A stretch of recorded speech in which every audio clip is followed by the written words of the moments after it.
Hare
हरे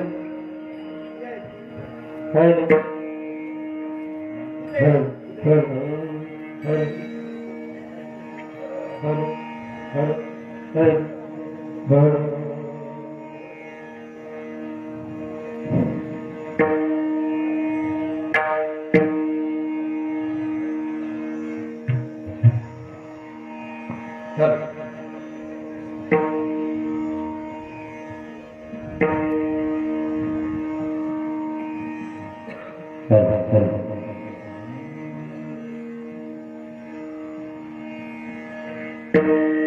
राम कृष्ण हरे हरे जय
हरी सेवेत तो भला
शेवट तो भला शेवट तो भला शेवट तो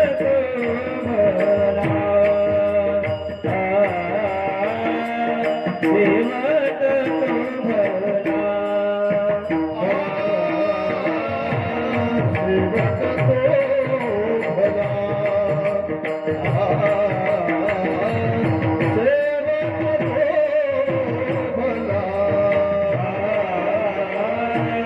शेवट तो भला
हे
रखुमाईच्या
भला माझा बहु गोड झाला हलो निजाच्या माहिरा भेटे रखुमाईच्या वरा परिहार झाला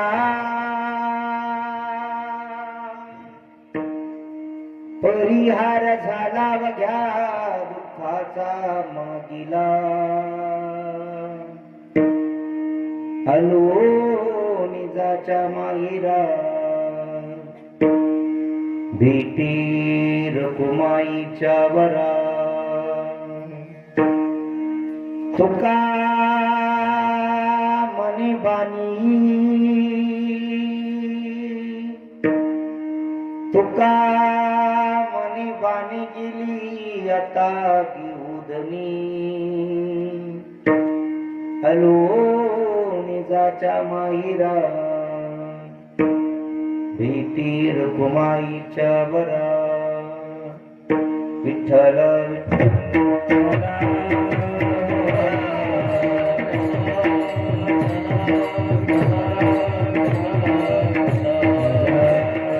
महायोग पेटे तटे भीमरत्या वरम पुंडरीका दातुं इंद्रे समागत्य तिष्ठतमानंद कंदम परब्रह्मलिंगम वजी पांडुरंगम येग येग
दुसरे चरण संतांची त्यांच्या कृपादानी कथेचा विस्तार बाबाजी सद्गुरुदास कृपा अलंका पुढे रम्य सिंहासनस्थं पदं भोज तेजस्पति प्रदेशं विधीन्द्रादिदेवे सदा स्तूयमानो समाधिस्थ मूर्तिं भजे ज्ञानदेवं नमो ज्ञानेश्वरा निवृत्ती उदारा सोपांदिवा मुक्ताबाई नमो त्रिभुवन पावनी अतत्र यजननी देवाची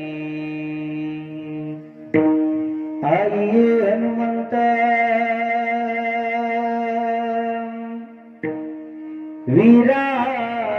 विराजिये कथा कहो मती अनुसार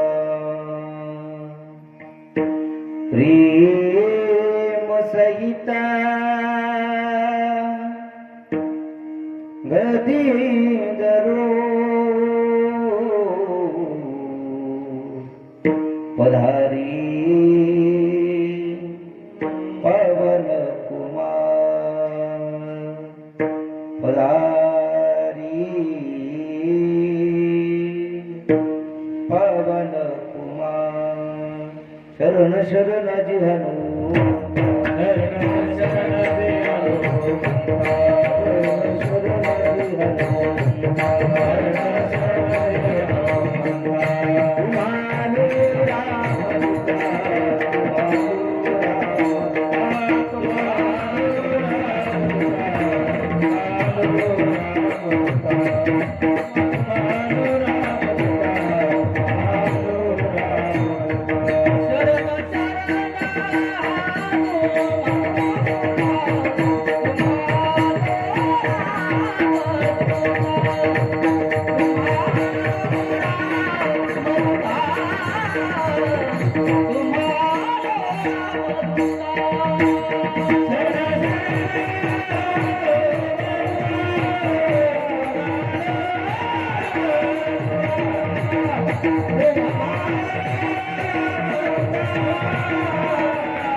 शरणाजी हनुमंता तुम्हाला रामदूता काही भक्तीच्या त्या वाटा मज दावाव्या सुभटा शेवट तो भला माझा बहु गोड झाला आलो निजाच्या माहिरा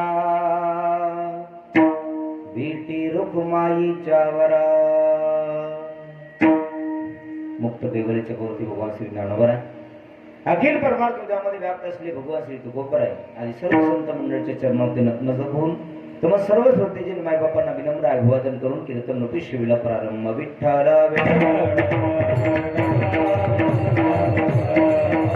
रसिक प्राप्त कीर्तन नोटीस शिवे करता घेतलेला अभंग भगवंताची महान भगवत भक्त वारकरी सम्राटच्या कलसस्थानी विराजमान असणारे भगवान श्री तुकोबर आहे. यांचा 4 चरणाचा अगदी बहुतेकांच्या परिचयाचा अपरिचयाचा पण अर्थ इतका सुंदर आहे. जीवनाचा शेवट कसा व्हावा, जीवन कुठं पूर्णत्वाला जातं, किंबहुना नरदेहात आल्याच्या नंतर माणसाला कुठे गेल्यानंतर विश्रांती मिळते याचं यथार्थ वर्णन करणारा अभंग आहे. विठ्ठल सरळ भावाचं जर पाहिलं तर जगद्गुरु तुकोबर म्हणतात शेवट तो भला माझा बहु गोड झाला. तुकोबर म्हणतात माझा शेवट भला झाला. 2 गोष्टी तुकोबरायांना सांगितल्या, एक भलंही सांगितलं आणि दुसरं गोडही सांगितलं. प्रत्येकाच्या जीवनामध्ये भलंही झालं पाहिजे असं सगळ्याला वाटतंय आणि जीवन गोडही झालं पाहिजे असंही सगळ्याला वाटतंय. पण भलं होण्यासाठी काय करावं आणि गोड होण्यासाठी काय करावं तुकोबर म्हणतात माझा शेवट भला झाला. गोड झालं कशामुळे झाला तर मी संतांच्या सानिध्यात गेलो आणि श्री गुरु माझ्या जीवनामध्ये भेटले, माझं भलं झालं. शेवट तो भला भलं झालं थोडं. श्री गुरु जर कदाचित माझ्या जीवनामध्ये आले नसते तर कदाचित मला या परमार्थाच्या वाटेवरती चालता आलं असतं का नाही माहिती नसतं. पण कदाचित श्री गुरु जर माझ्या जीवनात आले नसते ना तर माझं जीवन अन्य कुठंतरी गेलं असतं. पण तुकोबर म्हणतात माझ्या जीवनामध्ये श्री गुरु मला मिळाले त्याच्यामुळे शेवट या शब्दाचा अर्थ पूर्णविराम आहे. पण पूर्णविराम कुठल्या गोष्टीला आपण जो शेवट म्हणतो तो कदाचित आपला शेवट आहे मृत्यूच्या नंतर. जर मृत्यूच्या नंतर याला शेवट म्हणावं तर तुकोबराने जेवढे काही अभंग लिहिले तेवढे मृत्यूच्या वैकुंठाला जाण्याच्या अगोदर लिहिले. तरी तुकोबराय म्हणतात माझा शेवट भला झाला. म्हणजे षड विकारावरती विजय ज्याला मिळवता आला त्याला शेवटला म्हणजे शेवटी पूर्ण विराम करता येतो, त्याचा शेवट भला होतो, गोड होतो. आणखी सोपं सांगतो आहे का, शेवट शेवट शेवट म्हणजे तुकोबराय म्हणतात मरणाही आधी राहिलो मरोनी मग केली मनी होते जे. आम्ही मृत्यूच्या अगोदर हा मरणाचा सोला आम्ही पाहिलेला आहे, याच्यामुळे आम्हाला याचं काही इतकं तारतम्य वाटत नाही. म्हणून आज तुकोबराय म्हणतात माझा शेवट गोड झाला, भला झाला. कशामुळे गोड झाला तर फक्त देवा तुझ्या चिंतनामुळं. शेवट तो होतो तुझी याने गोड म्हणून चाड झालं तसे. त्याच्याशिवाय शेवट गोड होणार नाही आणि श्री गुरु शिवाय जीवनामध्ये भलं होणार नाही.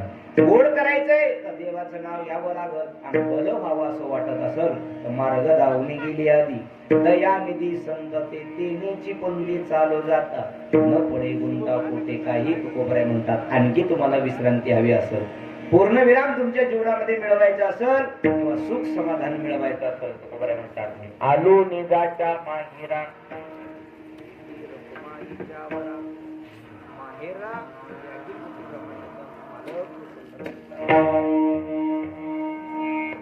जो पंढरपूरचा नायक आहे पांडुरंग परमात्मा, त्या पांडुरंग परमात्म्याच्या सानिध्यात आलो निजाच्या माहिरा. परिणामानं भेटी रकुमाईच्या वरा. जीवनामध्ये काय झालं तुकोबराय म्हणतात परिहार झाला अवघ्या दुःखाचा मागीला.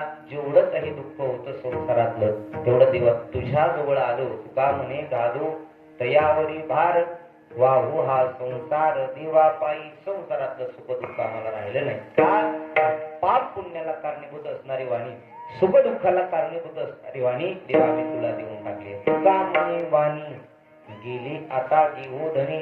या वाणीनं 24 तास दिन रजनी हाची धंदा गोविंदाची कुवाडी. दिवस न कळे रात्र न कळे अंगी केळे दैवत किंवा माझी मज झाली अनावर वाचा छंद या नामाचा गीतला रात्रंदिवस देवा या वाणी समर्पिली वाणी. आता देवा तुझ्याशिवाय दुसरं काही याला उद्योग नाहीये म्हणून तुका म्हणे वाणी गेली आता घेऊदनी परिणामानं आलो निजाच्या माहिरा भेटी रखुमाईच्या वरा विठ्ठल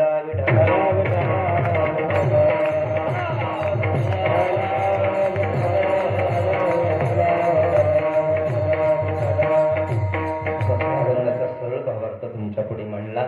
अभंगाचा अर्थ हाच असेल असा माझा आग्रह आहे. जसे पक्षी आपापल्या क्षमतेनुसार आकाशामध्ये भरारी घेत असतात तशी माझ्या बुद्धीच्या क्षमतेनुसार तोडका मोडकायचा अर्थ सांगण्याचा प्रयत्न केला. अल्पसा परिहार द्यायचा तो म्हणजे सर्वांना ज्ञात आहे, तरी परंतु वाक्याचं कर्तव्य असतं म्हणून माझं कर्तव्य पार पाडतो. कैलासवासी बाबासाहेब तात्याराव अंभोरे त्यांच्या गोड जेवणाच्या कार्यक्रमानिमित्त गंगा पूजनाच्या कार्यक्रमाच्या निमित्तानं आजचा हरी कीर्तन आणि अन्नदान आयोजित केलेलं आहे. श्री गजानन आबासाहेबजी अंभोरे, श्री शिवाजी आबासाहेब अंभोरे व श्री अमोल आबासाहेब अंभोरे समस्त अंभोरे परिवार यांच्या वतीनं आपल्या पितृऋणातून मुक्त होण्यासाठी केलेला सुंदर असा प्रयत्न आहे. विठ्ठल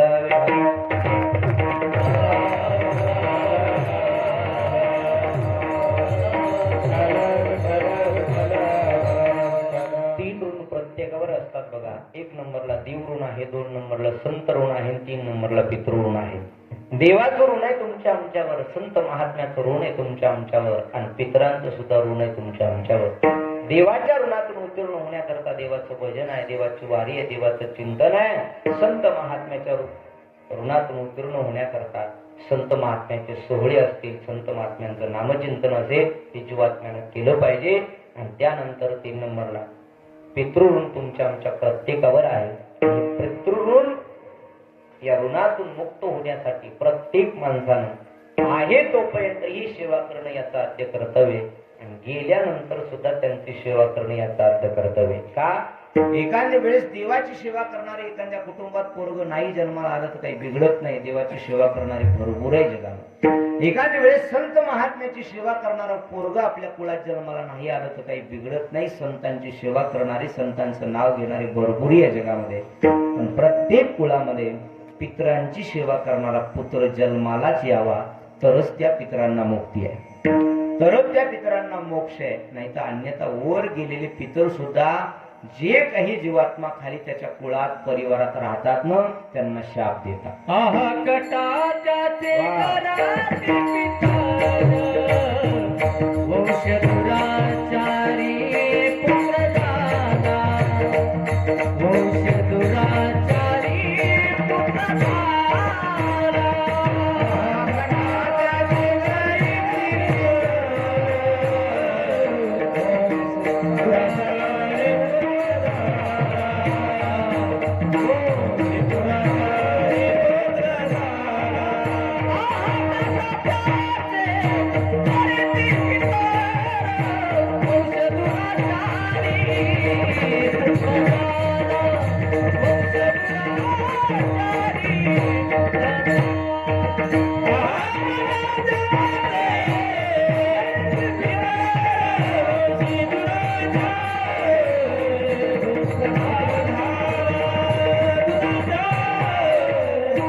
एखाद्या कुळामध्ये पितरांची सेवा करणारा जरा पुत्र नाही जन्माला आला, पोरग नाही जन्माला आलं तर वर गेलेले पितर त्यांच्या नावानं कटकट करत बसतात. आहा कटा त्याची करीती पितर वंशी दुराचारी पुत्र झाला.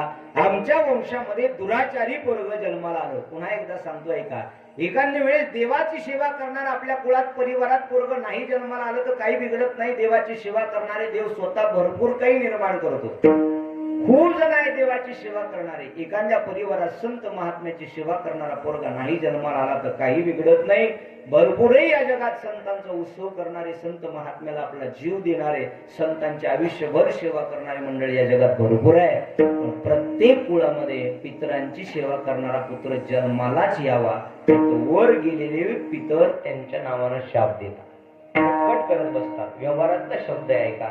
एखादा माणूस विनाकारण रामेश्वर बुवा बोलत बसला की माणसं म्हणतात, आजोबा असो वडील असो कोणी असो, घरात सहज माणसं म्हणतात बसा की गपचिप काऊन कटकट लावली म्हणतात की सहज व्यवहारातला शब्द आहे. का कटकट लावली? व शांत बसा, तुम्हाला जे पाहिजे ते आम्ही देतो, पण कटकट करू नका. इथली कटकट एखाद्या वेळेस आपल्या वडिलाची, आईची, आजोबाची, आजीची परवडल, वरची कटकट मात्र परवडत नाही. वरची कटकट जर एखादा पितर करायला लागला तर त्या परिवाराला दोष लागल्या जातो, शाप लागल्या जातो, आणि आपल्या भाषेत त्याला पितृदोष लागतो. आणि त्या परिवाराला पितृदोष लागला की 6 गोष्टी त्याच्या घरामध्ये टिकत नाहीत. 1 नंबरला धड टिकत नाही, 2 नंबरला धान्य टिकत नाही, 3 नंबरला त्याच्या घरात कर्कशी निर्माण होते, 4 नंबरला त्याच्या घरात विवाहाचं सुख लाभत नाही. मुलगा असो की मुलगी असो, किती मोठं झालं तरी विवाहाचं सुख लाभत नाही.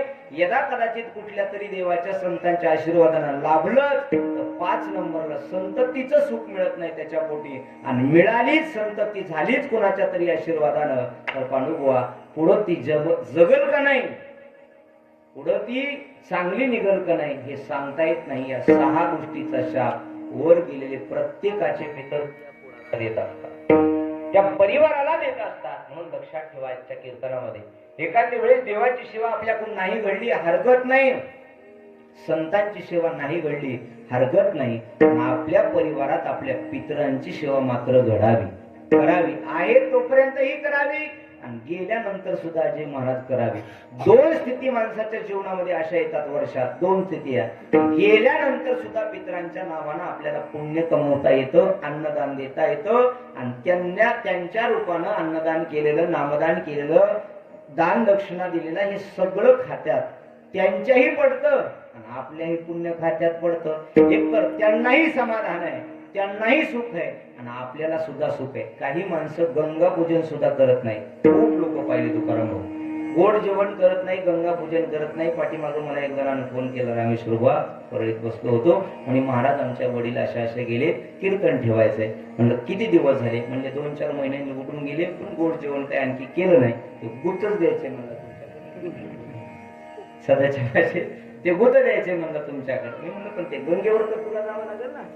नाही मला त्याच्या सुद्धा करायला मला वेळ नाही येण्याकरता. इतकी माणसं झाली. आता घडलेली घटना आहे पांडू महाराज आपल्या जवळ. 2 मुलं अमेरिकेला होते आणि एकही बापाच्या अंत्यविधीला आला नाही. एकही व्हिडिओ कॉलवर अंत्यविधी पाहिली. पाणी पाजलं शेजारच्या एका मुलानं, शेजारच्या. 3ऱ्या दिवशी त्यानं सगळा कारोबार आटकून टाकला. नाही का?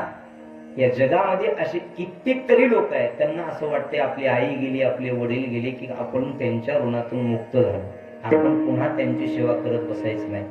लक्षात ठेवा, आजचं कीर्तन फक्त पितरांसाठी आहे. आई वडिलाची सेवा आहे तोपर्यंतही केल्यानंतर काय होतंय आणि गेल्यानंतरही केल्यावर काय होतंय याचा सगळं काही माहिती म्हणा किंवा थोडक्यात चिंतन आपल्या समोर मांडणार आहे. आहे तोपर्यंत सेवा केली तर दुसऱ्या देवाला जायची गरजच नाही. सुखे येतो घरा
जावे वनांतरान सुखी येतो घरा नारायण.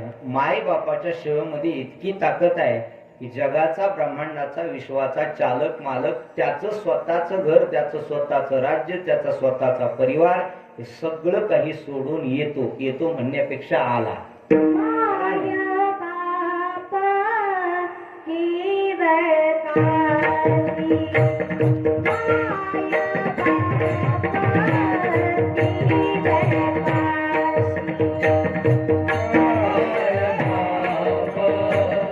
आय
बापे केवळ काशीन तेने न जावे तीर्थाशी. सगळ्याला जगप्रसिद्ध असलेलं उदाहरण आहे पुंडलिकरायाचं. पुंडलिके काय केले? परब्रह्म उभे केले. परब्रह्माला इथं आणले. बरं किती ताकद होती पुंडलिकरायामध्ये?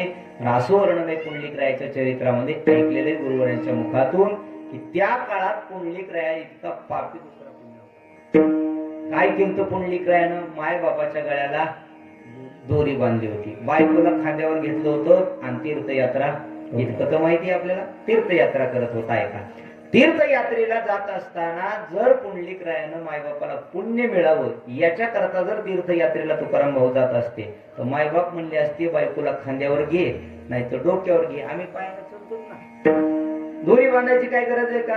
दोरी बांधण्याची काही गरज नाही. पण पुंडलिकरायानं असं ऐकलं होतं की काशीत गेला आणि माणूस जर मेला तर त्याला मुक्ती मिळते आणि ह्याने हे विचार करून मायबापाला घेऊन जात होता काशीला. आगा मर बोलणं साथी परी मेल्यावरती. मर म्हणलेलं कुणाला शब्द आवडत नाही. आता आपलं पोरग डोळ्यात देखत आपल्याला जर गंगेत नेऊन काशीत ढकलून देणार आहे, कोणत्या मायबापाला जाऊ वाटणार नाही. जायचंच नव्हतं म्हणून गळ्याला दोरी बांधत ओढत नेत होता. आतापर्यंत असा इतिहास ऐकलाय का एखाद्या पोरानं मायबापाच्या गळ्याला दोरी बांधली? मी मगाचे वाक्य सांगितलं की आतापर्यंतही आणि त्या काळातही पुंडलिकरायासारखा पापी पुन्हा कोणी झाला नाही, पुढेही होणार नाही. इतका पापी. हा आताच्या काळात मायबापाला सांभाळायचे नाही पण गळ्याला दोरी बांधली असायची.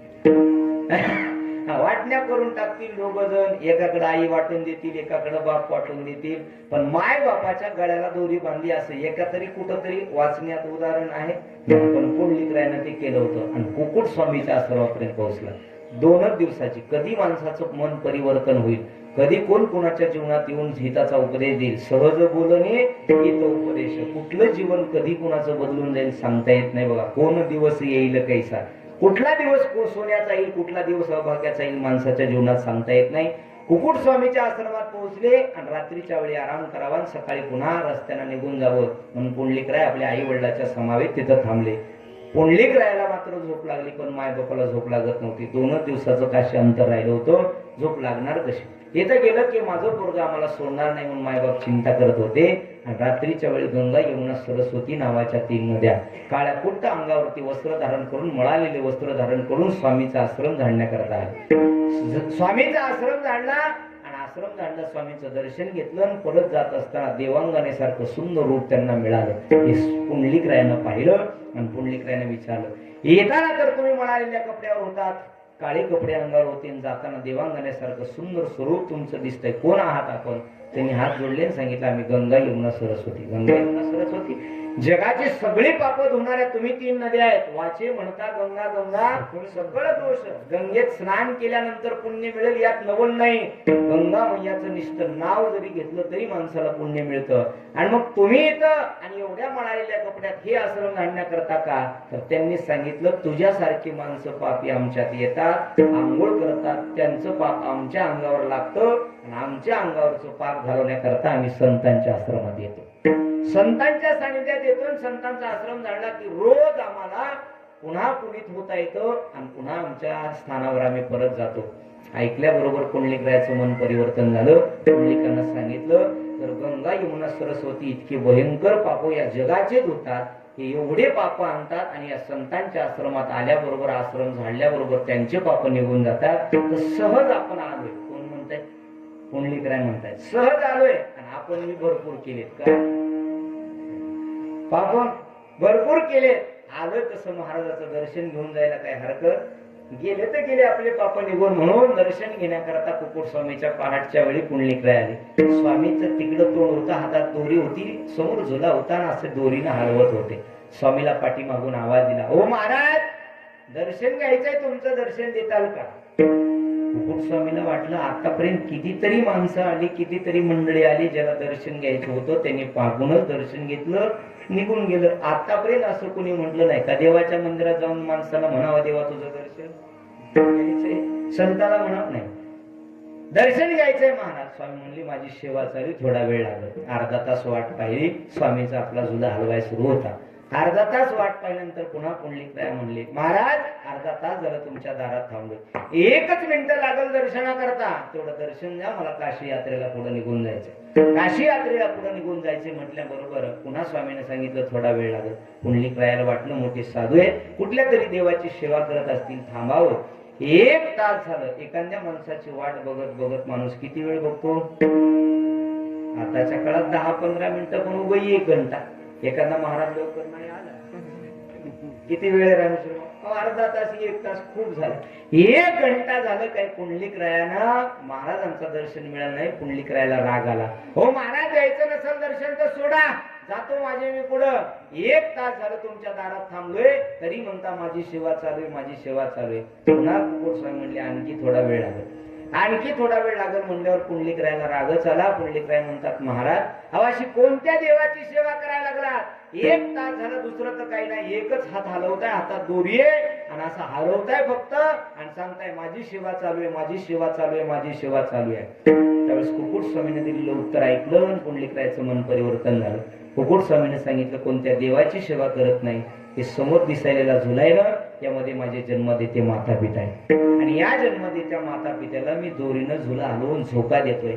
आई झोपली की वडील उठतात, वडील झोपले की आई उठते. कधी कधी 4 तास, 8 तास, 12 तास मला झुला हलवावा लागतोय. किती वेळ लागेल मला सांगता यायचं नाही. एवढं वाक्य ऐकलं पुंडलिकरायचं मन परिवर्तन झालं. माय बापाला झुल्यात टाकलंय, निष्ठा झोका द्यायले तर गंगा यमुना सरस्वती यांच्या आश्रमात त्यांचे पाप धुण्याकरता येतात. हे ऐकलं, मी मायबापाची सेवा केल्यावर माझं चांगलं होणार नाही का? इतकंच मन परिवर्तन झालं. पळत पळत गेली, मायबापाच्या गळ्याची दोरी सोडली, साष्टांग दंडवत प्रणिपात घातला, डोळ्यात पाणी आलं आणि सांगितलं आई बाबा माफ करा, मला आतापर्यंत खूप त्रास दिला, तुम्हाला माफ करा. जगामध्ये अशी एकच व्यक्ती आहे बघा, एकच व्यक्ती आहे तिला मायबाप असं म्हणतात. एकदा पोरानं जर हात जोडून मायबापाला माफी मागितली ना, ती सगळे गुन्हे माफ करणारी एकच अदालत आहे, त्याला मायबापाची अदालत म्हणतात. एकच. एकदा जरी मुलगा असो मुलगी असो आई बाबा आमचं चुकलं माफ करा इतकं म्हणून मायबापाच्या जवळ गेला, सगळे गुन्हे माफ करतात. कितीही जवळचा माणूस असू द्या, एखादी गोष्ट आपली थोडी जरी चुकली तर त्याला जाऊन आपण 10 वेळा जरी माफी मागितली, ती वरून वरून म्हणते जाय माफ केलं तुला, पण वेळ आली की त्या चुकीचा बदला घेतल्याशिवाय राहत नाही. वेळ आली की 100% तो माणूस बदला घेतोय. पण मायबाप एका क्षणामध्ये आपल्या मुलाला मुलीला माफ करतात. माफ केलं. कुकुट स्वामीच्या आश्रमातून पुंडलिकराय काशी यात्रेला न जाता पंढरपूरला आले. इतकी मायबापाची सेवा केली, इतकी मायबापाची सेवा केली. जगाचा मालक, ब्रह्मांडाचा चालक, विश्वाचा धनी पुंडलिकरायच्या दारात आलाय आणि पुंडलिकरायला म्हणतो हे पुंडलिका बघ तुझ्या मायबापाची सेवा पाहून मी तुझ्या करता आलो. काय अधिकार प्राप्त झाला पुंडलिकरायला? पुंडलिकरायाने सांगितलं देवा तुला बोलायला मला वेळ नाही, तुला बोलायला मला वेळ नाही, माझ्या माय बापाची सेवा चालू आहे. अरे पण मी आलोय तुझ्यासाठी, या ब्रह्मांडाचा चालक आहे, या विश्वाचा धनी आहे मी, बघ ना माझ्याकडं. पुंडलिकराय म्हणले तुला कोण बोलिलं इथं? तू आलास म्हणून सांगायलास, पण तुला कोण बोलिलं? माझ्या मायबापाची सेवा चालू आहे, मला तुला पाहण्याकरता वेळ नाही. अरे बस तर मग. पुंडलिकराय म्हणले तेवढं सुद्धा माझ्याकडे वेळ नाही. जवळ वीट होती आणि वीट फेकलीने सांगितलं उभा टाक, वाटलं उभा टाक, नाही तर आला कसा वापस. काय अधिकार झाला असेल, काय सेवा केली असेल ऐका. जर पुंडलिकराय देवाला बस म्हणले असते, देव बसला नसता का? सोन्याचं सिंहासन एका क्षणार्धात त्यानं तयार केलं असतं.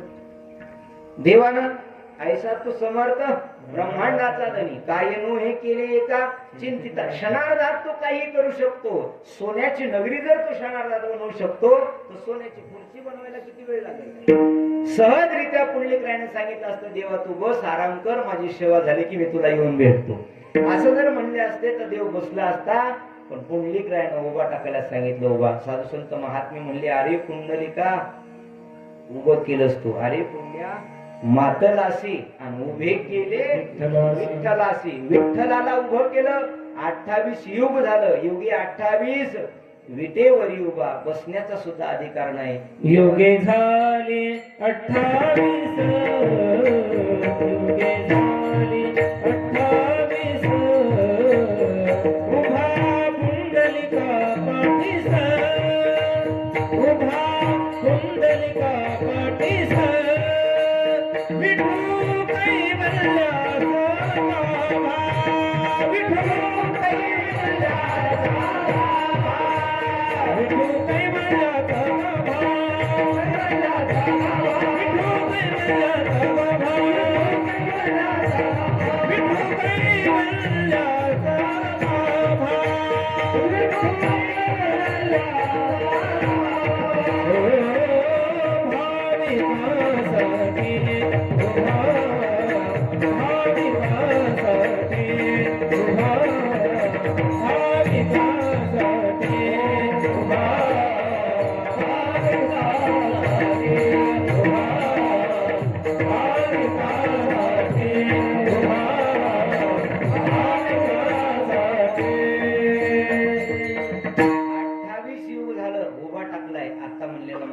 भाविकासाठी उभा टाकलेला देव पुंडलिकरायाला म्हणत होता पुंडलिका नुसतं उभा टाकून काय करू काहीतरी काम सांग. कारण रिकामा माणसानं बसू काय करत बसावं सध्याच्या काळात मोबाईल बघत बसतात रिकामा बसायचे. रिकामा अर्धा घडी इथं कुणीही येऊ कसला बी येऊ कुठल्याही जातीचा आहे कुठल्या पंथाचा आहे स्त्री आहे लहान आहे थोर आहे मोठा आहे श्रीमंत आहे गरीब आहे कोरा आहे काळा आहे त्याचा कसलाही विचार न करता त्याचा उद्धार करायचा. मूळ पापी जैसे तैसे घटनंत यावी शुद्ध होणे जावे डोंगरी पेटवावे चुका वेळा. पुंडलिकरायानं तुमच्या आमच्यावर उपकार केले. पुंडलिकरायानं जर असं सांगितलं असतं फक्त माळ बघूनच पंढरपुरात प्रवेश कुणाला. जर पुंडलिकरायानं असं म्हणले असते देवाला एखादा नियम घातला असता का देवाला पाळला नसता का. पण अनेक त्यांचे अवतार आपण पांडुरंगाचे पाहिले. भागवतात 24 अवतारे आपल्या वारकरी संप्रदायात 10 पाहिले. प्रत्येक अवतारामध्ये एखाद्या राक्षसाला देवानं मारलेले काही काही मारण्याकरता देवानं अवतार घेतले. पण पुंडलिकरायासाठी जो अवतार धारण केला एकाही राक्षसाला मारलं आहे का असं लक्ष. उदाहरण कुठं तरी की पांडुरंगाने याचा वध केला नाही. पांडुरंग परमात्म्याच्या जीवनात तसं उदाहरणच नाही. कारण सगळ्याला तारणारा जगाच्या पाठीवर एकच देव आहे तो पंढरपूरचा मालक आहे. याचं विशेषत्व असं आहे बळीया माझा पंढरीराव जो या देवाचा ही देव. एवढंच नाही तर फक्त पुंडलिकरायानं सांगितलंय देवा कसलाही माणूस असला तरी त्याचा तू उद्धार करायचा नाही तर ज्ञानोबरायचा तुकोबरायचा सोहळा अर्धा सुद्धा भरला. एखादा जर नियम घातला असताना पुंडलिकरायानं देवा फक्त तपासून मध्ये घे त्याला तपासायला वेळ लागला असता कुणाला देवाला तपासायला वेळ लागला असता का नाही. पण उपकार आहेत पुंडलिकरायाचे ऐका मला सांगायचं एवढं आहे तोपर्यंत सेवा केली की जन्मदित्या माय बापाची सेवा केल्यानंतर अखिल कोटी ब्रह्मांडाचा मालक येतो. 2 नंबरचं वाक्य सांगितलं होतं गेल्यानंतर सेवा जर एखाद्या परिवारानं आपल्या पितरांची सेवा केली ना की सहजरित्या त्यांना आशीर्वाद देतात. कल्याणाची ती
आशीर्वाद देती. वर गेलेले पितृ आशीर्वाद देतात आणि आशीर्वाद देऊन कल्याण इच्छिती व्हावी कुळा. मग कल्याण इच्छिती सदा कुळा. त्या कुळाचं कल्याण व्हावा हा आशीर्वाद पितरांचा प्राप्त होतो आहे का. एखाद्या वेळेस देवाच्या आशीर्वादानं फक्त देवच मिळेल, एखाद्या वेळेस संतांच्या आशीर्वादानं देव आणि संत मिळतील. पितरांच्या आशीर्वादानं आई वडीलही मिळतील, पितरही संतुष्ट होतील, संतही संतुष्ट होतील आणि देव सुद्धा संतुष्ट होईल. म्हणून मायबापाचा आशीर्वाद श्रेष्ठ आहे. यदा कदाचित आपल्या परिवारात आहे तोपर्यंतही आणि गेल्यानंतर सुद्धा ज्या दिवशी आपल्या स्थितीला आपले वडील म्हणा, आपली आई म्हणा, आपल्या परिवारातला एखादा माणूस गेलेला आहे ना, त्या स्थितीला सकाळी उठायचं, रोज त्यांच्या नावानं ती स्थिती पाहायची. वर्षातली एकदा 2 स्थिती अशा येतात माणसाच्या जीवनामध्ये. गेल्यानंतर पितरांची सेवा आपल्याला 2 दिवस करून पुण्यपदरात पडता येतं वर्षातून आहे का. एक मूळ स्थिती आहे, ज्या स्थितीला आपले वडील म्हणा, आई म्हणा आपल्याला इथून सोडून गेलेले ती स्थिती. आणि त्याच नंतर आपल्या हिंदू धर्मामध्ये पितृ पंधरवडा, त्याला पितृपक्ष असं म्हणतात, त्या स्थितीला एक जी धर्मशास्त्रातली स्थिती आहे त्या स्थितीला, या 2 स्थितीला माणसानं त्यांच्या नावानं अन्नदान करावं, नामदान करावं, ज्ञानदान करावं. जे काही तुम्हाला योग्य वाटेल ते दान त्या दिवशी आपल्या पितरांच्या नावानं करावं. वर गेलेले पितर आशीर्वाद देतात. नाही जास्त झाले ना 10 माणसं का होईना जीव घालायचे त्या दिवशी. नाही 10 झाले ना कमीत कमी 1 तरी जीव घालायचा, 1 तरी. एक जी स्थिती आपल्या वडिलाची त्या स्थितीला सकाळी उठायचं, स्वयंपाक तयार करायचा आणि 1 ताट जेवण करून कुणालाही जीव घालायचं. आता सध्या कलियुग चालू, काही माणसं म्हणतील महाराज आमचं कुणासोबतच पटत नाही, कुणाला जेवायला बोलवावं. त्यांच्यासाठी मी सांगून जातोय का. सकाळच्या वेळी 1 ताटाचं जेवण तयार करायचं, आपल्या फोटो समोर ठेवायचं, पाणी ओवाळायचं, 10 मिनिटं ते ताट त्या फोटो जवळ ठेवा.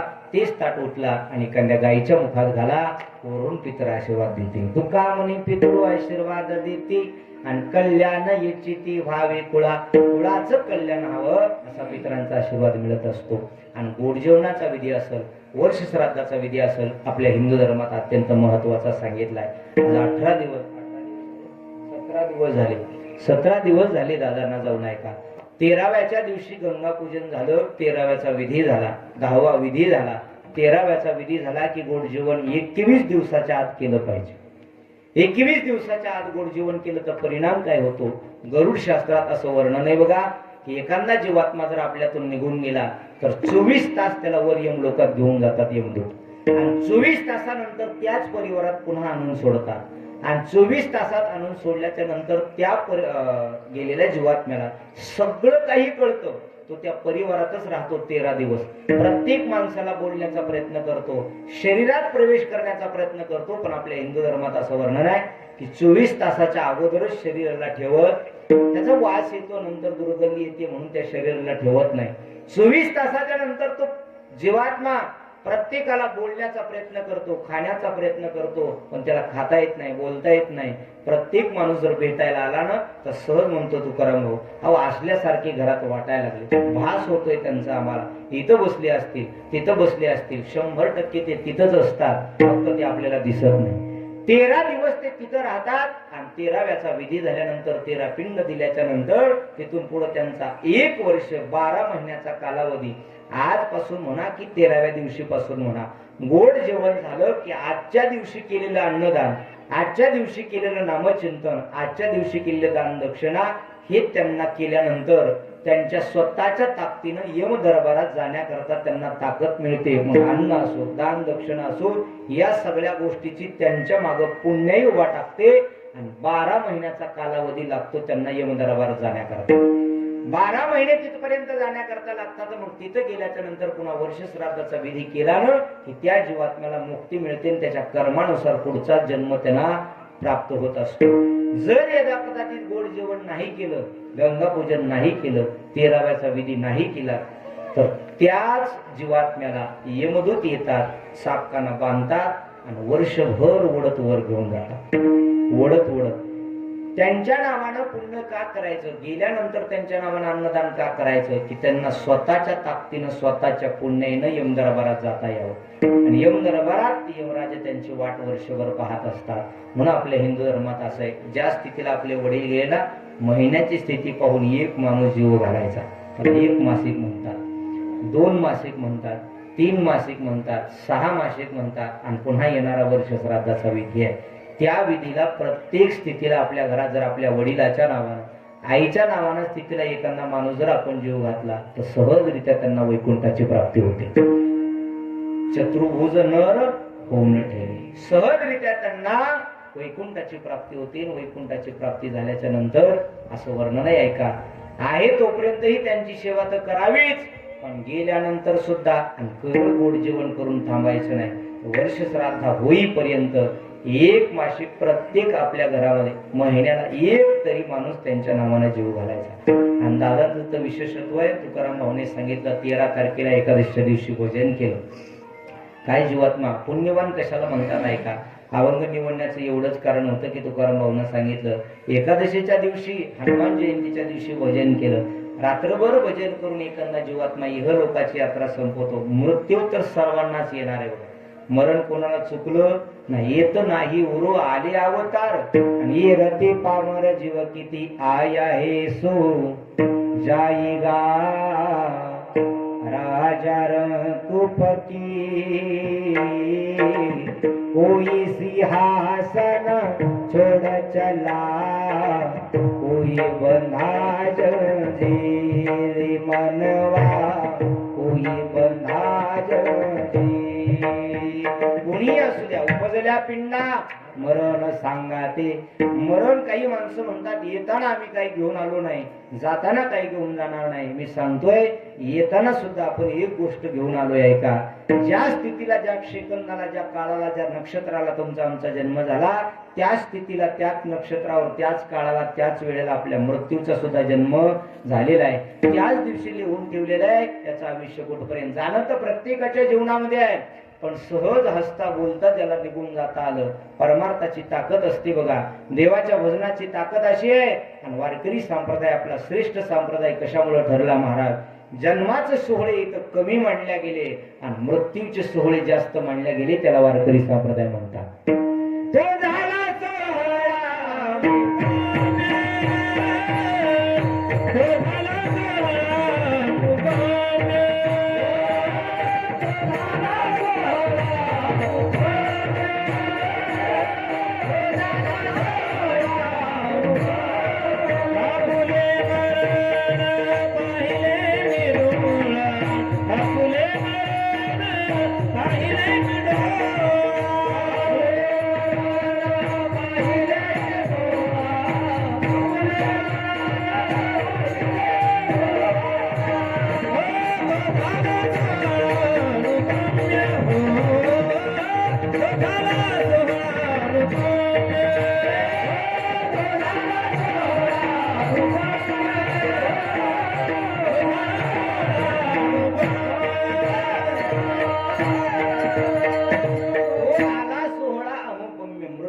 सोहळा जिथं मांडला जातो त्याला वारकरी संप्रदाय म्हणल्या जात आहे.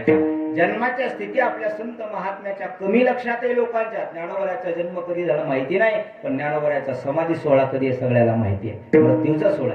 तुकोबराचा जन्म कधी झाला अर्ध्या लोकांना माहित नसल, पण तुकोबराची बीज म्हटलं की मृत्यूचा वैकुंठाचा सोहळा लक्षात आहे. सावता बाबा असतील, जनाबाई असेल, सगळ्या संत महात्म्याचं चरित्र पाहिलं तर त्यांचा मृत्यूचा सोहळा आहे. कारण येण्याची वेळ मात्र आपल्या हातात नाही, पण जाण्याची वेळ मात्र प्रत्येकाच्या हातात असते.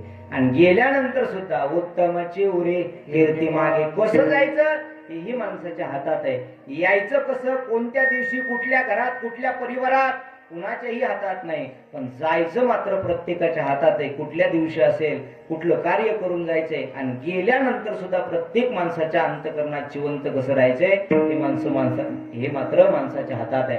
का, आयुष्यभर केलेल्या कर्माची पावती मृत्यूला गाठता येते. आयुष्यभर चांगलं वागल्याची पावती म्हणजे मरण सार्थकी ठरतं. एकादशीच्या दिवशी भजन करावं आणि अगदी 4-5 दिवसातच सहज इह लोकाची यात्रा संपून जावी. याला म्हणतात माझा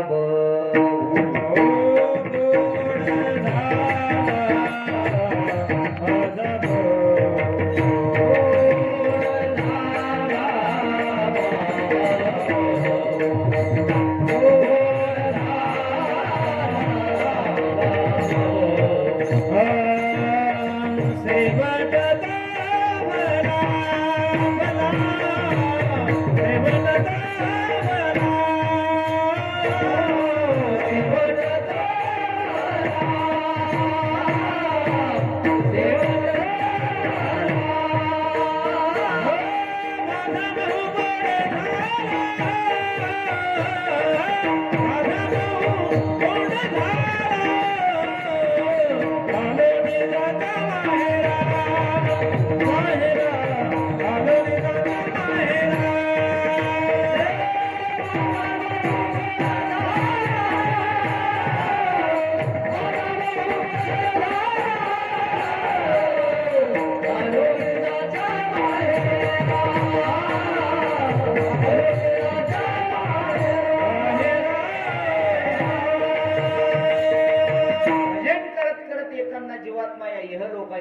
संपून जातो ना त्या दिवशी असं ओळखायचं की सहजरित्या त्यांना वैकुंठाची प्राप्ती आहे. का तर भजनाशिवाय या मृत्यू सार्थकी होता येत नाही. भजन जर केलं तरच मरण सार्थकी आहे, नाही तर भजन नाही करता जर मेले तर पुन्हा जन्माला यावं लागतं. किती वेळा जन्मा यावी नित्य व्हावी फलित. पण भजनाची ताकद अशी आहे. हा शेवट गोड कसा ओळखायचा, भलं झालं असं कसं ओळखायचं. मृत्यूची वेळ ज्याला गाठता आली ना त्याचं जीवनाचं सोनं झालं. जगण्याची वेळ ज्याला गाठता आली संसाराचं सोनं झालं. वेळेची किंमत ज्याला जाणता आली त्याचा संसार सिद्धीला जातो. परमार्थात मृत्यूची वेळ ज्याला गाठता आली त्याचा परमार्थ सिद्धीला जातो. मृत्यूची वेळ जर गाठता आली ना ही सहजरित्या सगळ्याला प्राप्त होत नाही. आपण कितीतरी लोक असे पाहिले घरातली सुद्धा काही मंडळी त्यांच्या मरणाची वाट बघतात. घरातले परिवार, गावातले बघतील नवलच नाही पण परिवारातले लोक सुद्धा, मी नाही म्हणत तुकोबरे म्हणतात परिवारातली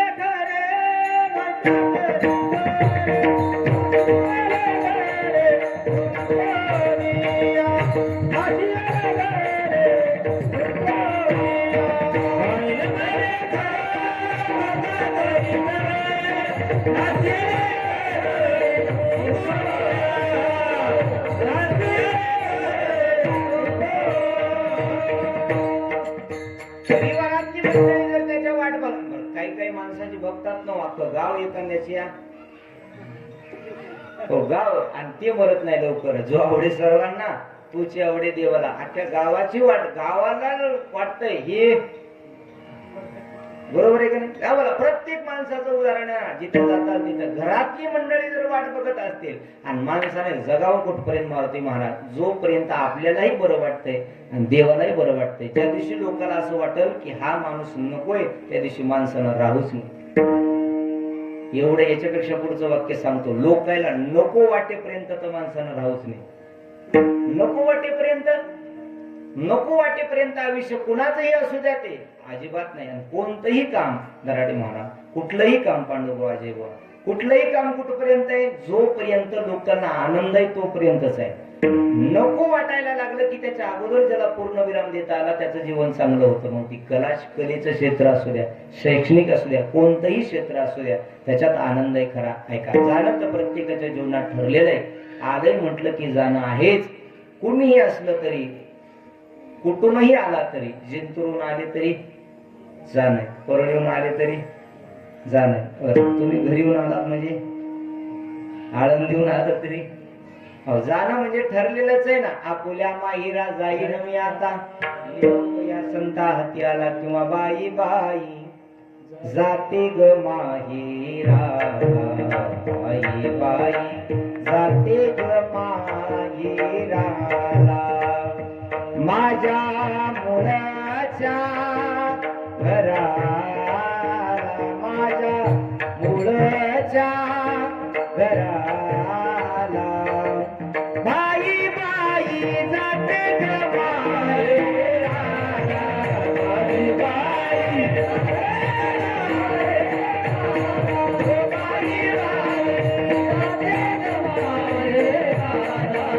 बाई बाई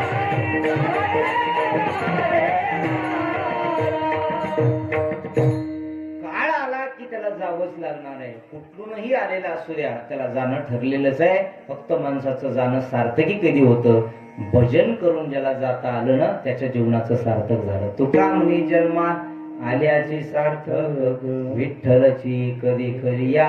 इह लोकाची यात्रा संपत असताना शेवट गोड कसा होतो, शेवट भला कसा होतो, दोन गोष्टी लक्षात ठेवा.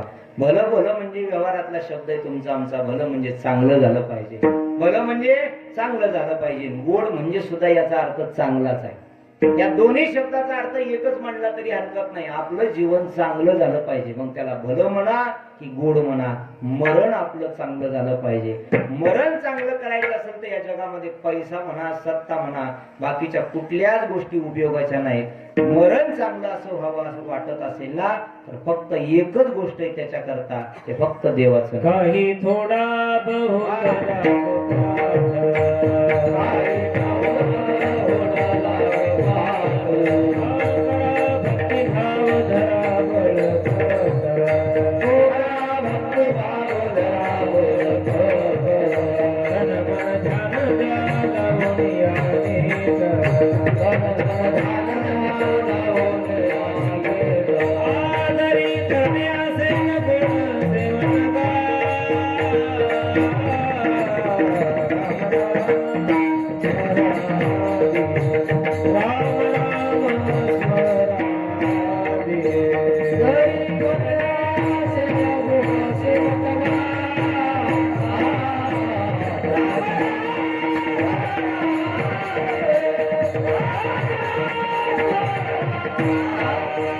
आणि थोडा भोवताला गमाल, गणपती बाबाला आवडते.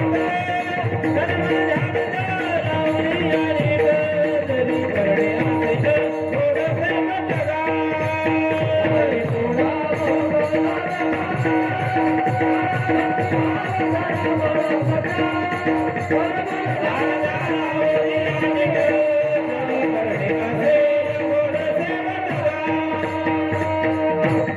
थोडा इतकं गोड प्रमाण दिलं. याचा थोडा उलटा अर्थ, जरी शेवट करणे असेल गोड, गोड शेवट करायचा असेल तर राम राम स्मरा आधी. मग ते स्मरायचं असेल तर काय करा, थोडा बहुत पाठलाग.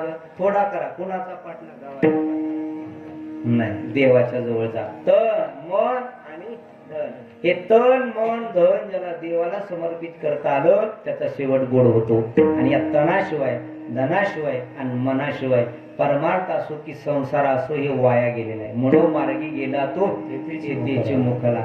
मनाच्या माग गेलेली मंडळी देवापर्यंत पोहोचली का सांगता येत नाही. मृत्यू गोड करायचा असेल, मरण गोड करायचं असेल तर त्याला एकच पर्याय आहे, फक्त भजन आहे. भजन, राम राम स्मरा आधी. सगळ्या कामाच्या अगोदर माणसानं देवाचं नाव जर घेतलं ना, 100% त्याचा शेवट गोड होतो. पण सध्याच्या काळात माणसं देवाला विसरून जातात, विषयी गोंधळ गाजत असे, ती आठवणच राहिली नाही लोकांना. असं झालंय सध्याच्या काळात. असं म्हणतात ना बघा, हरी नाम जो जो विसरला, प्रभू नाम जो जो विसरला, राम नाम जो जो विसरला, प्रभू नाम जो जो विसरला, तया हस्ती लोक रे, कवडी मोल धने सारी मिळविली तुला रे, कवडी मोल धने सारी मिळविली तुला रे. थंडी मध्ये कुडकुडणारा देह पाहिला तू, जाता गेला तरी दूर राहिला तू. थंडी मध्ये कुडकुडणारा देह पाहिला तू, जाता गेला तरी दूर राहिला तू. मायेचा उंबरा रे, मायेचा उंबरा रे, लाज त्याची लाग रे, कवडी मोल धने सारे मिळविले तुला रे, कवडी मोल धने सारे मिळविले तुला रे. हरी नाम जो जो विसरला, राम नाम जो जो विसरला, देवाचं नाव जो जो विसरला, कया हस्ती लोक रे, कवडी मोल धने सारे मिळविले तुला रे, कवडी मोल धने सारे मिळविले तुला रे. पंचतत्वापासून बनलेलं शरीर, थंडीमध्ये कुडकुडणारा देह पाहिला तो, साकावया गेला तरी दूर राहिला. येताना 4 बोट कपडा अंगावर नव्हता, जाताना सुद्धा 4 बोट कपडा अंगावर राहणार नाही. ही मायेचा उंबरा तुमचा आमचा आहे ना. आलोय ना नवरते हात करूया, एक एक येऊन कोटी कोटी फेरा, मंग लागे वारा, मनुष्य जन्माचा गौता जन्मांती जन्मला असिनरा. देव तो सोयरा तरी आता पुन्हा नरदेह प्राप्त नाहीये.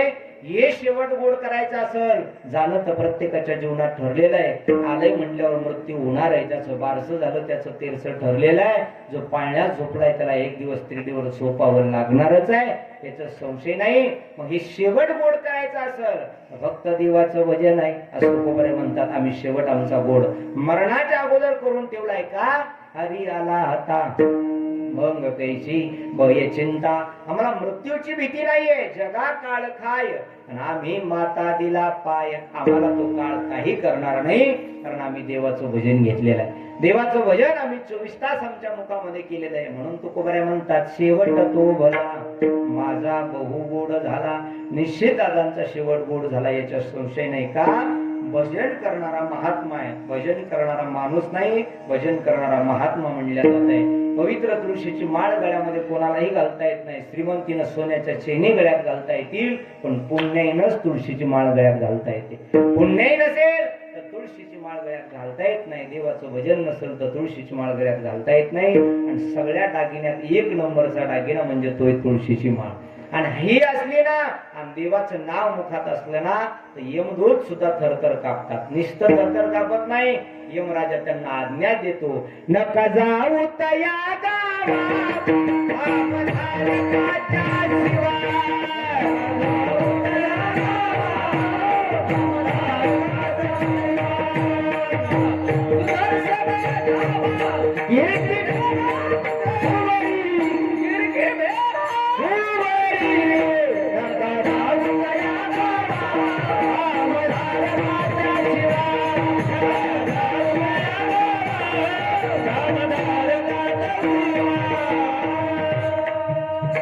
तुम्हाला तिथं जाण्याचा अधिकार नाही, कुणाच्या नामधारकाच्या शिववर सुद्धा यमदूतांना येण्याचा अधिकार नाही. मग जे महात्मा देवाचं भजन करत असाल त्याला यमदूत नमस्कार करतात आणि वैकुंठात यम दरबारात सुद्धा त्यांची वाट पाहतात. यमधर्म वाट नित्य काळे,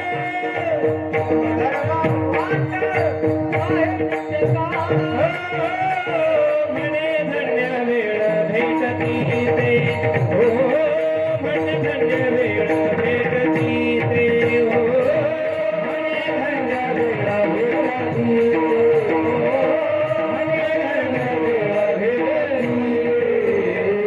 ते, यम दरबारात यमराजा सुद्धा आणि यमदूत सुद्धा त्यांची वाट पाहतात. आणि देवाचं भजन करणारे महात्मे त्यांना भेटल्यानंतर त्यांना असं वाटतंय, धन्य ही वेळ आमच्या जीवनामध्ये, बरवी ही वेळ सापडली संधी, साह्य झाली बुद्धी संचिताची. आमच्या जीवनात ते सुयोग लाभला.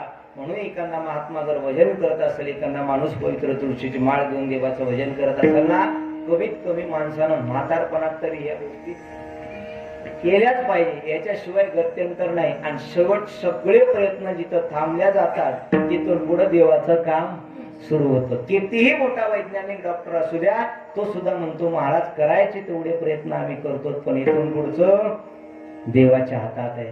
त्या देवाच्या हातात असताना जर देवाचं नामचिंतन घेतलं ती वेळ देव येऊ देत नाही. जाणं तर प्रत्येकाच्या जीवनात ठरलेलं आहे, पण हाल हाल करून मरण्यापेक्षा इह लोकाची यात्रा सहजरित्या निघून जावं आणि आपण गेल्यानंतर सगळ्या लोकांनी आपल्यासाठी रडावं, याला जीवन चांगलं जगल्याची पावती म्हणतात. चालताना असं चालायचं की दिसल त्यांना रामराम घातला पाहिजे, बसताना अशा ठिकाणी बसायचं की जिथं बसल्याबरोबर चार लोक आपल्या जवळ येऊन बसले पाहिजे.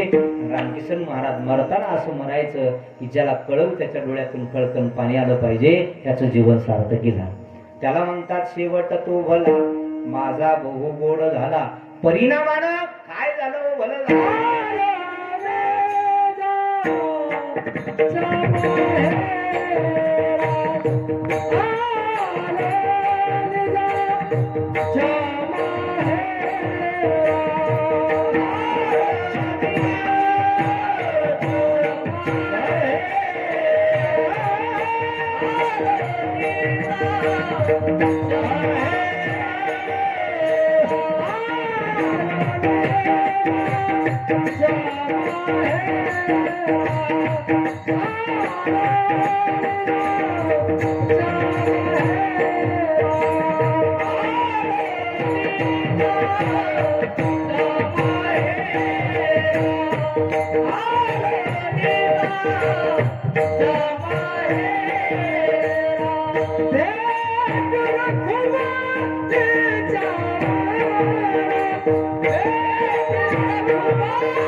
जर आपला माहेर कोणता असेल तर माझे माहेर पंढरी आहे विवरेच्या त्री, तुकोबरे म्हणतात. आलो निजाच्या माहेरा बेटी रुक्माईच्या वरा.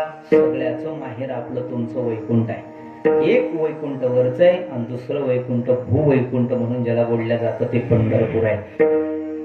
तो येईपर्यंत तुमचं आमचं माहेर म्हणजे पंढरपूर आहे, आणि गेल्यानंतरचं माहेर म्हणजे वैकुंठ आहे.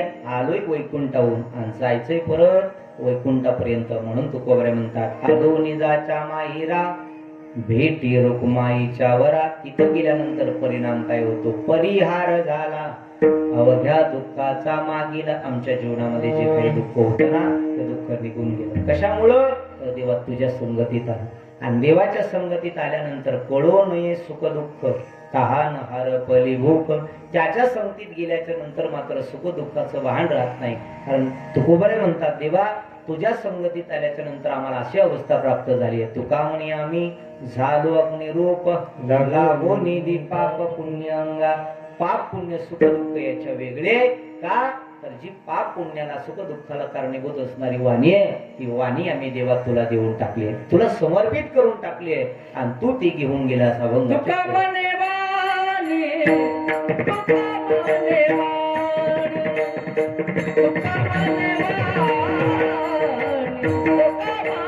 वाणी.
Thank you.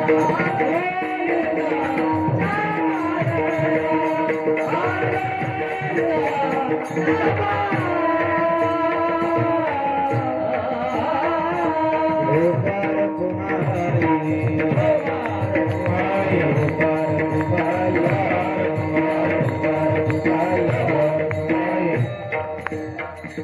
शेवटच्या चरणा जगद्गुरु तुकोबराय बोलतात, तुका म्हणे वाणी गेली आता घेऊनी, पाप पुण्याला कारणीभूत असणारी वाणी, सुखदुःखाला कारणीभूत असणारी वाणी देवा आम्ही तुला समर्पित केली आहे. त्याच्यामुळे आमच्या जीवनामध्ये सगळं काही चांगलं झालं. ऐका, प्रत्येकाला सुखदुःखाचे भोग भोगावे लागतात फक्त वाणीमुळे. आणि चांगला बोलला की त्याला चांगली भोग आहे, वाईट बोलला की स्वतःही वाईट भोगतोय आणि दुसऱ्याला सुद्धा वाईट देतोय. माणसानं जीवनामध्ये असं वागावं की स्वतःलाही त्याचा आनंद मिळावा आणि इतरांना सुद्धा त्याचा आनंद मिळावा. दुःख तर प्रत्येकाच्या जीवनात आहे, दुःख नाही असा माणूस या जगामध्ये नाहीये. तो एकच सुखी आहे, तो अखिल कोटी ब्रह्मांडाचा मानव. संत महात्मे असले तरी संतांच्या जीवनामध्ये सुद्धा प्रपंच म्हणलं की दुःखाचा होता. संत महात्म्याने त्या दुःखाचा लवलेश न करता तुमचा आमचा सुद्धा प्रपंच म्हटलं, संसार म्हटलं की दुःखाचा आहे. प्रत्येकाचं दुःख वेगळं असेल, पण दुःख नाही असा माणूस नाहीये. तरी सुद्धा दुःखात ज्याला हसायचंय त्यानं परमार्थात यायचं. दुःख कितीही असलं तरी दुःखात सुद्धा जे हसायला शिकवणार ते देवाचं भजन आहे, ते देवाचं नामचिंतन आहे. येऊन बघा इकडं, आल्यानंतर जीवनाचं सार्थक आहे. तुकोबराय म्हणतात, तुका मुनी वाणी गेली आता गिवोधनी, आलो निजाच्या माहिरा, भेटी रकुमाईच्या वरा. माझं माहेर असणारे जन्म देते माता पिता म्हणजे अखिल कोटी ब्रह्मांडाचा मालक आहे, त्याला भेटण्याकरता आलोय. 3 गोष्टीची किंमत आहे तोपर्यंत माणसाला कळाली नाही. जोपर्यंत पैसा खिशात होता तोपर्यंत पैशाची किंमत कळाली नाही. पैसा निघून गेल्यानंतर त्याची किंमत कळते. जोपर्यंत शरीर चांगलं होतं तोपर्यंत शरीराची किंमत कळाली नाही. शरीराला व्याधी लागले, आजार लागला की मग शरीराची किंमत कळायला लागली. घरात जोपर्यंत जन्म देते माता पिता होते तोपर्यंत माता पित्याची किंमत कळाली नाही. गेल्यानंतर मात्र कळून काही उपयोग राहिला नाही. बघा, आज अख्खा देश हळहळ करते. अख्खा देश म्हणतोय मी. जे 2-4 दिवसापूर्वी नर्मदेच्या नदीमध्ये एक आई आणि छोटस लेकराचं दृश्य आपण पाहिलं. आई काय करते, बाप काय करतो जीवनामध्ये, आज प्रत्येकाच्या नुसतं नाव घेतलं, ते दृश्य समोर आणलं तरी अंगावर काटा येतो. बघा, किती आई लेकराला जपत असते, किती बाप लेकराला जपत असतो. आज आई काय करते, एका मेलेल्या आईनं लेकराला शिकवून दिले. कदाचित दुर्दैवानं ते जर वाचलं असतं, लेकरू जरी वाचलं असतं तर जगात काहीतरी वेगळा इतिहास घडला असता. पण त्याच्यापेक्षा सुद्धा प्रत्येकाच्या मुखात आपल्या ते गावचं नाही, गल्लीतलं नाही, तालुक्यातलं नाही, जिल्ह्यातलं नाही, नर्मदा मैयाच्या किनारी, उत्तराखंडामध्ये नर्मदा मैयाच्या किनारी जहाजातून ते आई आणि लेकरू शेवटच्या श्वासापर्यंत आपल्या लेकराला काही होऊ नये म्हणून मिठी मारून आपल्या उदराशी, आपल्या छातीशी धरलेल्या लेकराला पाहिलं. आणि तशाला तसा मृत अवस्थेत दोघाचा देह पाहिला. आलेले जेवढे काही पाहायला मंडळी होते, त्यात पोलीस होते, मंत्री होते, या सगळ्याचे डोळे दबदबले, पाणवले.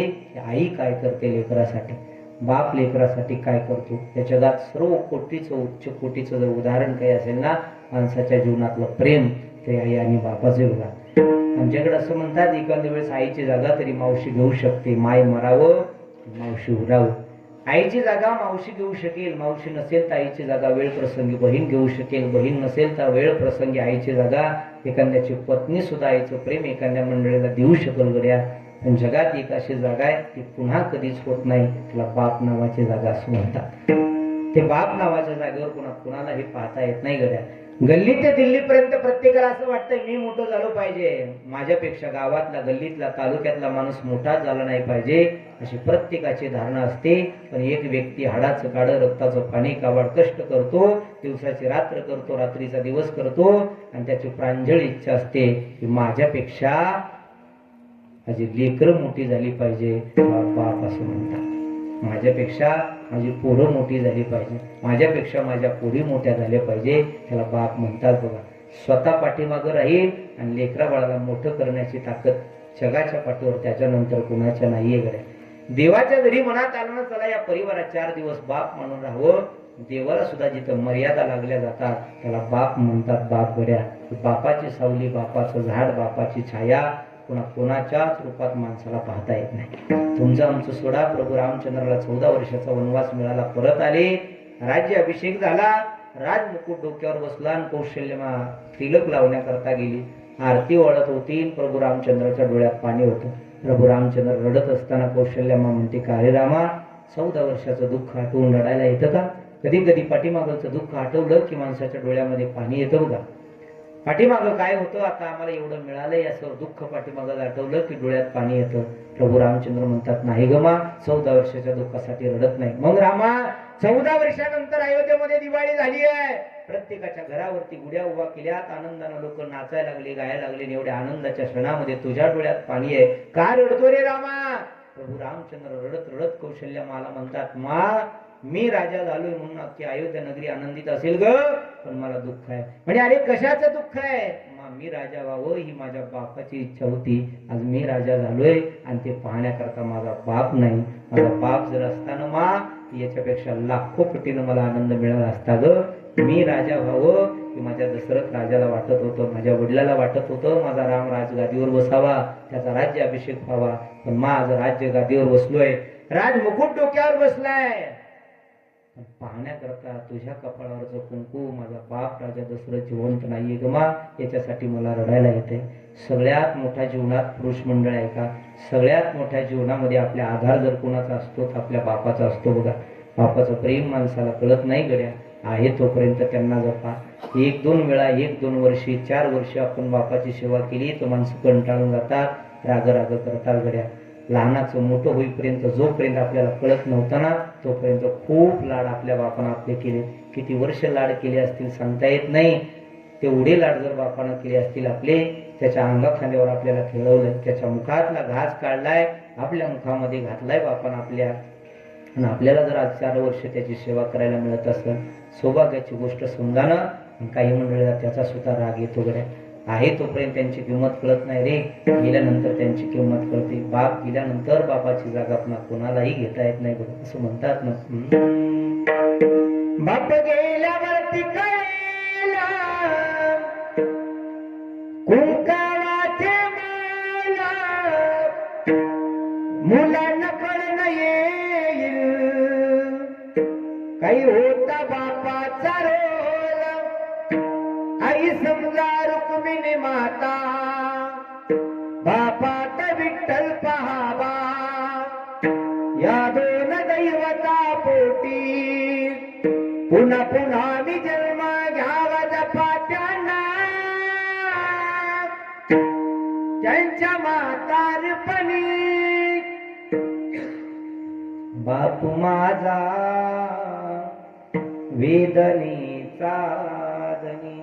आयुष्यभर आपल्या लेकरासाठी खूप कष्ट करत असतो. बाप करे जोडी लेकराची ओढी, बाप करे जोडी लेकराची ओढी. आपुली कुरवंडी वाळवूनी एकाएकी केला मिरासीचा धनी.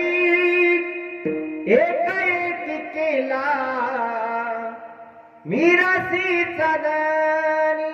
आयुष्यभर आपल्या लेकरा बाळाच्या सुखासाठी जपणारा बाप असतो. मुलीच्या जीवनामध्ये बाप निघून गेला ना, तिच्यासाठी हक्काचा मुराळ निघून गेला.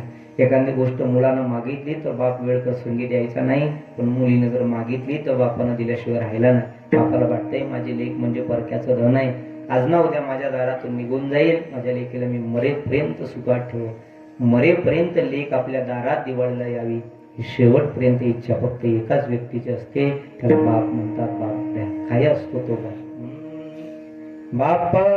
स्वाभिमानी बाणा त्याचा कणखरकना. बाप स्वाभिमानी बाणा त्याचा कणखरकना. त्याच्या हृदयात सुद्धा लाजाळूची संवेदना. बाप घराचा तुपायाई कळस त्यावर, जीवकाचा तोन पाया दिवा कुसळती घर. जीवकाचा तोन पाया दिवा कुसळती घर. बाप तलवार ढाल पेटती मशाल त्याच्या हृदयात सुद्धा लाजाळूची संवेदना त्याच्या हृदयात सुद्धा लाजाळूची संवेदना घर बायकोनी मुलासाठी आयुष्यभर तो बाप जगत असतो बघा. बाप साठवितो अश्रू फक्त एका क्षणासाठी आयुष्यभराचे रडतो लेक जाताना सासरी. बाप स्वाभिमानी बाणा त्याचा कणखर कणा त्याच्या हृदयात सुद्धा लाजाळूची संवेदना. आयुष्यभर आपल्या लेकरा बाळासाठी झटणारा बाप असतो. तो बाप आहे तोपर्यंत त्याचं प्रेम कित्येक तरी मुलांना मुलींना कळालंच नाही. बाप गेल्यानंतर त्या बापाचं प्रेम कळतं रे. हिमालयाच्या उंचीसारखा प्रत्येक परिवारामध्ये बाप राहत असतो. बाप आणि तो बाप आपल्या लेकरासाठी परिवारासाठी रात्रंदिवस झटतो बघा. रात्रंदिवस स्वतः फाटकं कपडे घालत मुलाला मुलीला नवीन कपडे आणून देतो. सगळ्या काही मुला मुलींच्या सुखासाठी झटणारा बाप असतो. आईचे गोडवे खूप शास्त्रानं गायले पण बापाचं गोडवं मात्र कोणी घात नाही. बाप आहे तोपर्यंत कोणालाच त्याची किंमत कळाली नाही. एका क्षणार्धामध्ये आपली सत्ता जमीन जायदाद पोराच्या नावावर करून देतो ना त्याला बाप म्हणतात. बाप तो बाप खूप अनुभव आहे बघा. आहे तोपर्यंत जपा. आज मायबाप असतील तर काही मुलांना मुलींना जर फोन केले तर मायबापाला फोन सुद्धा बोलायला तेवढा वेळ नाही काही लोकांना. तर मुलगा मुंबईला पुण्याला शिकायला असेल नोकरीला असेल तर बाप इकडून फोन करतो पोराला दोन गोष्टी बोलाव्या म्हणून. पोरग सायलेंट करतो मोबाईल आणि बाजूला ठेवून देतो. नशिबान असाल बघा आपण की आपल्या मोबाईलवर येणारा फोन आपल्या मायबापाचा येत असेल. जगात निस्वार्थपणानं फोन करणारी व्यक्ती दोनच आहे. एकाला आई म्हणतात दुसऱ्याला बाप म्हणतात. दोन शब्दात बाप तर बोलणं ठेवून देतो. पोरा कसं आहे चांगलं राहाय एवढंच म्हणतो बाप फोन ठेवून देतो. आई तरी चार गोष्टी जास्त बोलत पण बाप जास्त बोलत नाही. मला वाटतंय माझं पोरगं माझं लेकरू फक्त सुखात राहा. त्यानं कोणतं काम करायला आहे किती पैसे कमवायला कोणत्याच बापानं आतापर्यंत पोराला विचारलं नाही रे तू किती पैसे कमवून आणले. नाही विचारलं. आहेत ना मायबाप तोपर्यंत त्यांना वेळ द्या. बोला 4-4 घंटे आपल्याला मित्रांना दोस्तांना बोलण्याकरता वेळ असेल. आईबापाला 2 मिनिटं बोलायला वेळ काढा म्हणतात. वेळात वेळ काढून बोला वेळात वेळ काढून बोला शब्द मायेचे दोन प्रत्येकाच्या आयुष्यात नसतो आई वडिलाचा फोन. प्रत्येकाच्या नशिबात नसतो आई वडिलाचा फोन. बापावानी छत्र छाया नाही आई वाणी माया. बापावानी छत्र छाया नाही आई वाणी माया. स्वर्गावगास तू दादा घे समजून त्यांच्या पाया. त्यांच्या नंतर काळजी आपुली त्यांच्या नंतर काळजी आपुली सांगा कोण करणार. प्रत्येकाच्या आयुष्यात नसतो आई वडिलाचा फोन. प्रत्येकाच्या नशिबात नसतो आई वडिलाचा फोन. वेळात वेळ काढून बोला वेळात वेळ काढून बोला शब्द मायेचे दोन प्रत्येकाच्या आयुष्यात नसतो आई वडिलाचा फोन. प्रत्येकाच्या नशिबात नसतो आई वडिलांचा फोन. आयुष्यभरात माय आणि बाप कधी परत मिळत नाही. चला झाले शिवा पांडुरंग परमात्म्याच्या चरणावर समर्पित. तुम्हा सर्व श्रोतेचे मायबापाच्या चरणावरती समर्पित.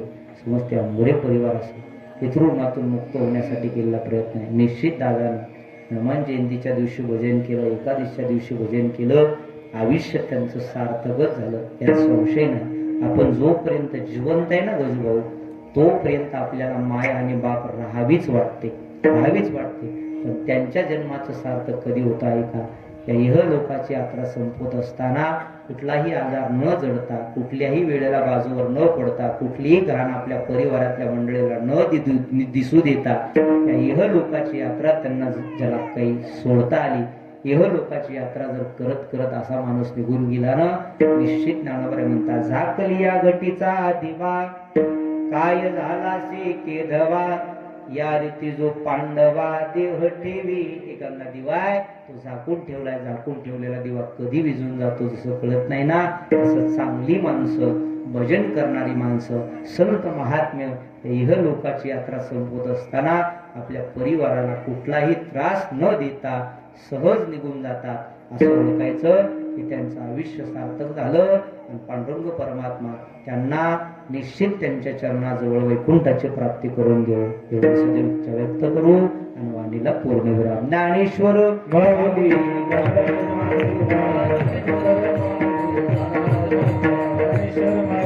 विठ्ठल जय जय विठ्ठल.